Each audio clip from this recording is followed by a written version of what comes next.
Welcome to Marvelicious Toys. We bring you news and reviews of Marvel toys, statues, and more. Because not all Marvel collections can be bagged and boarded. They're not just toys, they're Marvelicious. And our final thing this week, fortunately, this didn't cost me any money this week, because between Funko and Lego and Hot Toys, enough was spent. I spent this money way back when, last March, but my FX Collectibles Captain America Avengers Shield prop replica has arrived. Yeah. I've claimed it. You're trying to steal it from me. Yes, I might be. I really hope they do a repaint into Winter Soldier's shield. This thing is really unbelievable. FX Collectibles always has done great work. I've bought a number of their Star Wars items. We've seen their stuff at Comic-Con for so long. And for those who don't remember, I've been lusting after the shield for at least 4 years. They just kept showing it at conventions. And I'd kept being like, Brian, when are you going to put that up for sale? Brian, when are you putting that up for sale? And then, if you guys recall, from, I believe, Comic-Con in 2013, Brian said that he was afraid they can't find any Chinese manufacturer to make it to the quality they wanted. They just weren't coming out right. And they were looking at getting them made in America, but it's so expensive to manufacture here, they may only do 100, and the price each could be $1,500 to $2,500 per shield. Yay. And that was some soul searching. But after we got to touch it at Comic-Con last year, I think that's when your mind was completely made up, right? I had already ordered by that point. Right, but you knew that you made the right choice then. I wasn't sure because what they have are those prototypes on display. And when you see things at Comic-Con, it's sometimes hard to really judge, isn't it? You know, there's so much noise and hullabaloo, and you're in such a giant room that things seem smaller. Like, this ordered last spring. Took a while longer to get here than expected. There have been custom delays and a couple manufacturing delays. It had actually gotten here on a boat by November, but because of the dock worker strike, it just now got off the boat. Yeah, there's like a slowdown on the major West Coast ports, and it's affecting all manufacturers with goods coming in the United States from China and that area of the world. But it finally got here, and this box was big. Like 3 foot by 3 foot by like 1 foot. If you ever saw the Master Replica's Falcon, is like that shape of box, a big square but stout. And opening it, we did an unboxing video. It's one of our few exclusive YouTube videos so far. We're going to be doing more of those. Subscribe to our YouTube channel, but you can see Marjorie completely open the box, and the very first time we get to see the shield was recorded on camera there. This is big. I wasn't sure how it would be because when we talked to Brian, he was talking about how there are all different sizes of shields that were carried in the Avengers, and there were all different materials used in the Avengers. But some of the shields were really small and lightweight, and then the hero shields were larger and heavier. And he said this is going to be a 24-inch shield. Well, I think, all right, a 2-foot shield, that's kind of small. Not when you get it. It really feels big. It feels like real size. That's the thing, is I also thought it'd be a tiny... Man, 2 feet, it seems way bigger than 2 feet. Just looking at the pictures, I would say 2.5 feet at minimum, but what is this made out of? I mean, it looks like it's steel or aluminum or some sort of metal with the nice brushed aluminum effect. It is metal and fiberglass. Uh-huh. And it was done with master patterns that were cast from the original molds that made the screen props for Avengers. Not the first Avenger and not Winter Soldier. This is specifically the Avengers shield. And it's got the little lines in the star, you know, the 3 different markings on it. Yeah, all the little details that make up the shield. And it really has a brushed feel. When you look at it up close, it almost looks hand painted and like it left brush strokes, you know, but they're perfectly circular. I can't tell if they're brush strokes from the paint or if it's just a real texture to that shield.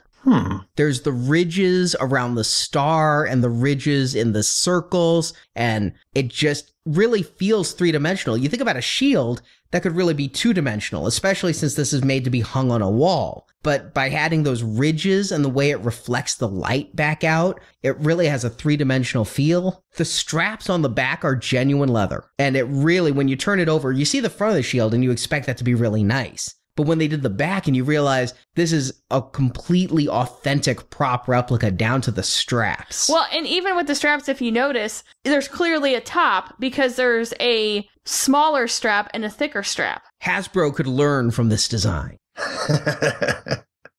Yeah, that's what really impressed me with at least holding that prototype was, you turn it around and there's detail on the inside. There's grooves and, like you said, real leather straps.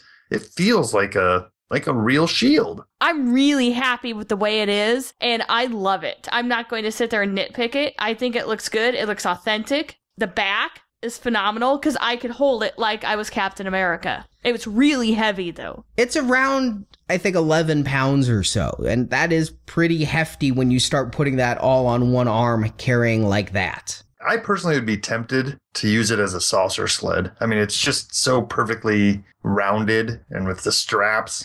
You could, because it came with a really nice carrying case, too. Yeah, that's confusing to me.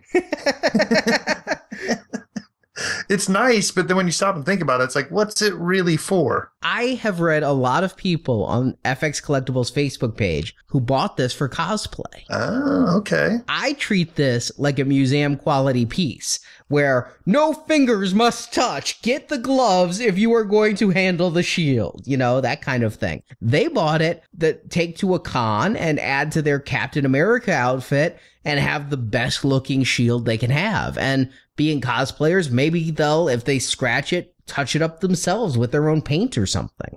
Right. And what better to have than a travel bag that fits it perfectly? I did not even consider that. I was with you. I was thinking this goes on the wall and you never touch it again. And I've been to a number of cons where they've sold Captain America shields, knockoffs, not licensed. And they're $500 or $600 for a decent looking shield, but they're not this good. But I would consider those cosplay pieces, they're just knockoffs that would really accentuate a Captain America costume. This looks so much better than those for around the same price. So if you're spending that on a shield to carry around and that's how you enjoy your fandom, I completely agree with that and think that's a fine use for this. There's only 1,500 of these that are made. So each one that gets broken at a con, that's one less in existence.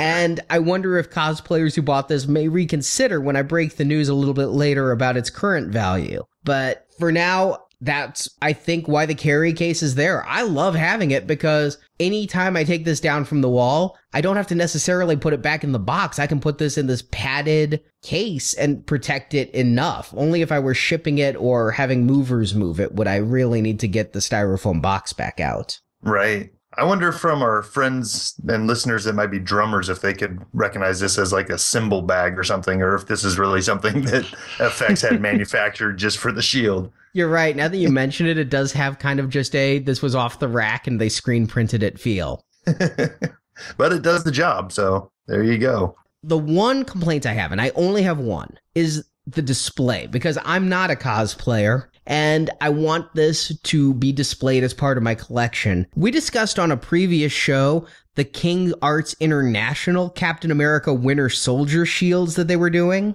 Right. And those came with two different displays. Those came with a wall mount display or a table mount display. This, you only get the wall mount display. And a couple of drawbacks. First, it just has these plexiglass points that you put around the shield. It's got the two A's, Avengers A's, permanently affixed at the bottom. And then after you mount it to the wall, you screw in a Marvel logo up top. Now that's pretty cool, but this came with a plaque that gives the number, and I have number 15 of these shields. Ooh. But if I want to display that plaque, I have to permanently adhere it to the Marvel logo, thus covering up the Marvel and now forever showing the plaque. Oh. And the wall bracket itself is just this kind of brushed aluminum, and the top of it shows out, so you're going to see that above the shield instead of having the wall mount entirely hidden by the shield, so it just looks like the shield is hanging there. And the third part is I'm wondering how over time, especially with just things like house settling, and every once in a great while we have a minor earthquake, if the resting of the shield directly against this kind of plexiglass will cause wear points or cause any kind of rub damage. Right. Yeah, you would think that it'd be like felt or velvet type of touch points. Yeah, and it's just the plastic.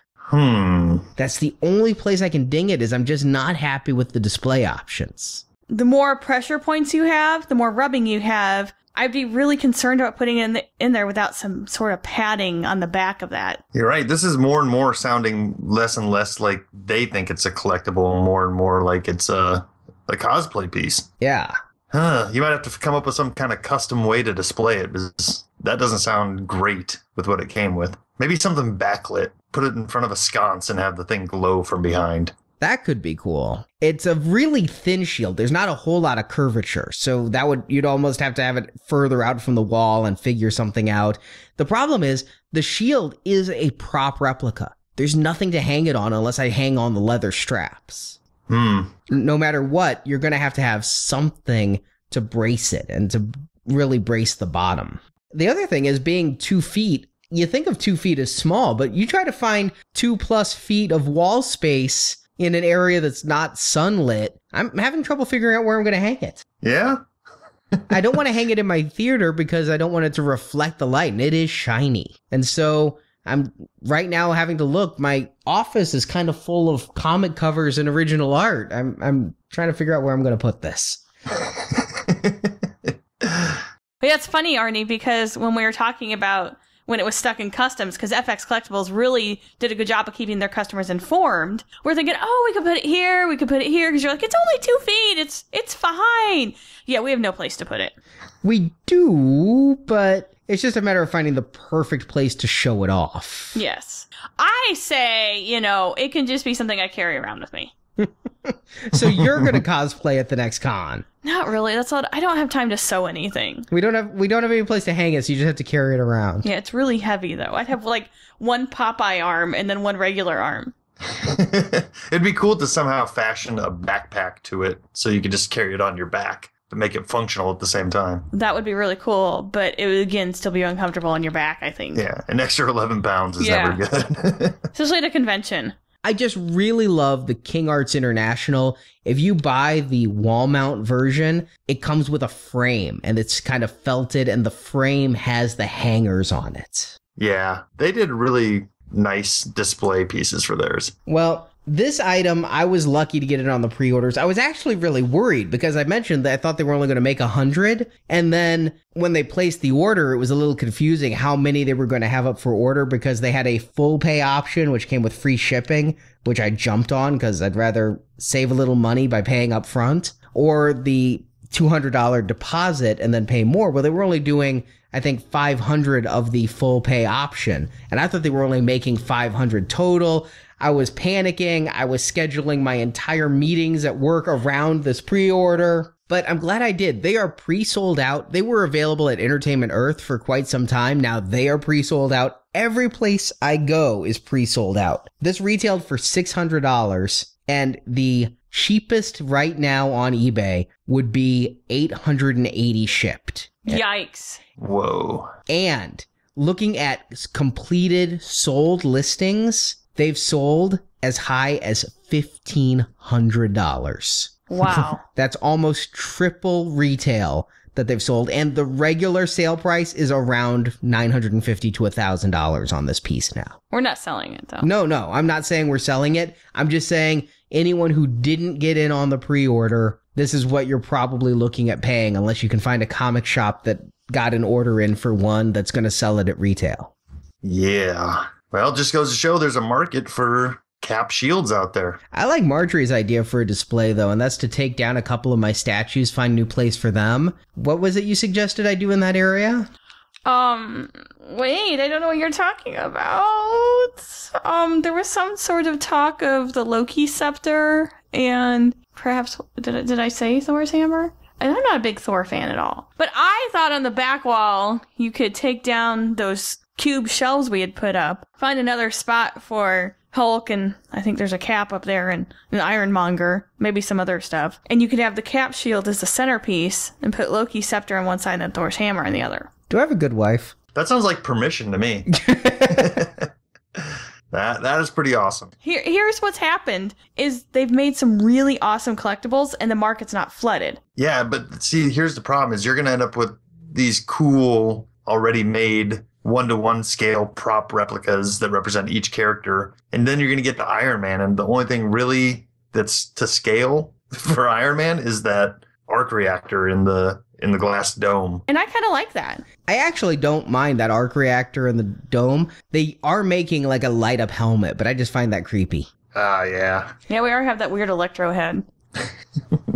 But looking at the King's Arts International ones for people who just want a shield, because I was kind of looking at specifically the weather-worn shield or the Winter Soldier shield. First of all, those are much more expensive than FX Collectibles. These are $900 shields versus FX Collectibles' $600 shield. They're almost identical in size in that these are 23.6 inches versus FX Collectibles 24. King Arts is doing the Winter Soldier shields, whereas FX did the Avengers shield. But while I really, really like their wall mounts, the King Arts International specifically says the shield is affixed to the wall mount and is not guaranteed to be removable/replaceable. So you can't just take it off. Then you could get the table mount one. And the table mount one, at least it works kind of the same way. I might still be worried about rub spots because I can't tell if there's any felt there, but it just comes with a large table display that you kind of rest it back in, but then you can pick it up and carry it. The leather straps don't look nearly as nice on the King Arts one as on the FX one, though. Yeah, they probably use pleather. Vegan leather. But the wall shield did take your idea, Justin. It has a power line that illuminates the shield via a circular LED backlight. See, that would be cool. I may have to do that. It wouldn't be hard if we went to one of the framing places in town and we could get it a hook on like, you know, a nice black velvet frame to set it on so we didn't have something rubbing on the front. I'm sure that they could use somehow the leather straps on the back and you could put the LED lights around it to backlight it. That wouldn't be, I mean, we'd probably have to pay a little bit, but I don't think it's something that's impossible. Might not be bad to put it in a shadow box too, to really... So I think I made the right choice going with FX over the King Arts, and I don't think I'm going to pick up any of these King Arts ones. I've got the FX one. As much as I like that kind of battle damage shield look, I don't want to live in a hall of shields. Why? Because I live in a hall of armor already. That's true. I think that if FX did another shield and it was really different, I'd have to strongly consider it. But at the close to $1,000 for these King Arts, I think that I'm really happy with the choice we made and that we were lucky enough to get one of FX's. It's just really nice piece. It is possibly my favorite mass-produced collectible we've ever reviewed on this show. I gotta admit, I'm a little bit jealous. I don't get jealous very often, but this one's making me a little envious. When you come visit, you can play with it. Yay! I did try to hold it just to emulate that shield throw. This thing's heavy, and trying to just hold it with your fingers in a pincer grip, you gotta have some super soldier serum for that. I'm pretty sure that it was a stunt shield they were using. Yeah. Having met Sebastian Stan, he's kind of a willowy person. I'll say this, though. When I thought FX Collectibles was going to sell this for $1,000 to $1,500, and I was considering paying it, if you feel like you missed out, listener, and you feel like you may want to pay the eBay prices, I honestly think the quality of this is worth the price it's selling for on eBay. I don't think, even though you're paying more than retail, you're not overpaying for this. It feels like $1,000 collectible. By the pound. Thanks for watching this video. You can see full episodes of Marvelicious Toys with more collecting news and reviews at marvelicioustoys.com. We also have thousands of toy and collectible photos in our photo gallery. If you enjoyed this video, please subscribe to our YouTube channel. Until next time, make mine Marvelicious.